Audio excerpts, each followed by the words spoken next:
Alors, on a décortiqué un appel à projet. Et maintenant? La grande question, c'est comment est-ce qu'on transforme toute cette analyse en une réponse qui soit non seulement stratégique, mais surtout qui gagne. C'est exactement ce qu'on va voir ensemble. La toute première chose, et c'est vraiment le plus important, c'est de changer de perspective. Oublions la paperasse, le formulaire à remplir. Non, comme le dit cette phrase, répondre à un appel à projet, ce n'est pas une tâche administrative. C'est un vrai exercice de stratégie. Ça demande des choix clairs et une organisation, disons-le, impeccable. Et la toute première étape de cette stratégie, la plus importante peut-être, c'est la décision de se lancer ou pas. C'est le fameux go, no go.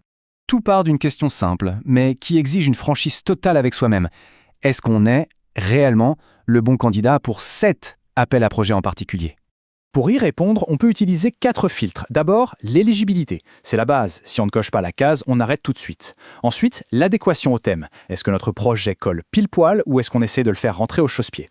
Puis, les compétences. Et enfin, les ressources en temps et en argent. Une réponse honnête à ces 4 points évite de gaspiller une énergie folle.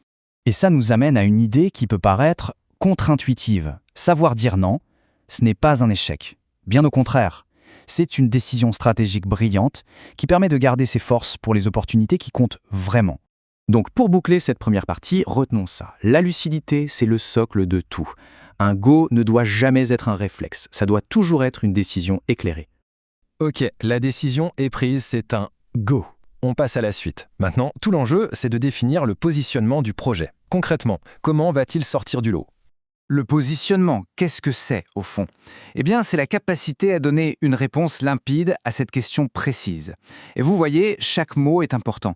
Distinct, pertinent et surtout, ce bailleur de fonds. La personnalisation, c'est ça la clé. Pour construire ce positionnement, on peut l'imaginer sur 3 piliers. Le premier, c'est quoi notre angle d'attaque, notre approche unique ? Le deuxième, quelle est notre valeur ajoutée, ce petit truc en plus que personne d'autre n'a ? Et le troisième, qui est crucial, comment notre projet répond, noir sur blanc, aux objectifs du financeur. Et ce qui est intéressant, c'est de toujours penser du point de vue de la personne qui va lire. Un projet bien positionné, c'est un projet qui est clair, lisible. L'évaluateur comprend tout de suite où on veut en venir et il peut facilement cocher les cases de sa grille. En fait, on lui facilite la vie.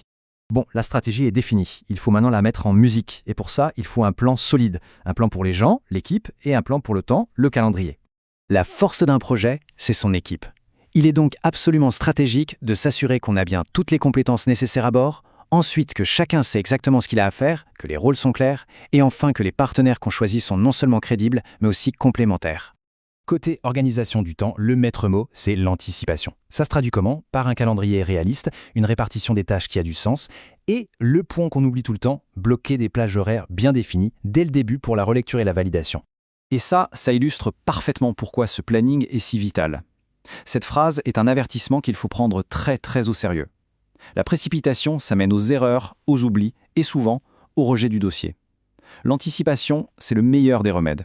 On arrive dans la dernière ligne droite. C'est une phase absolument critique, où la rigueur est là pour protéger tout le travail stratégique qu'on a fait avant. Alors, pour une validation finale sans stress, voilà une petite checklist. Premièrement, la conformité administrative, c'est simple, c'est non négociable. Ensuite, faire relire le dossier par un œil extérieur, quelqu'un de neuf, ça peut tout changer. Puis, anticiper les faiblesses du projet pour déjà préparer des réponses. Et enfin, une évidence qu'il faut marteler, le respect absolu des formats et des dates limites. Il ne faut jamais oublier ça. Des mois de travail, une idée géniale, une équipe en béton, tout peut s'effondrer à cause d'un simple oubli, d'un fichier envoyé au mauvais format. La rigueur jusqu'au bout, ce n'est pas une option, c'est une nécessité absolue.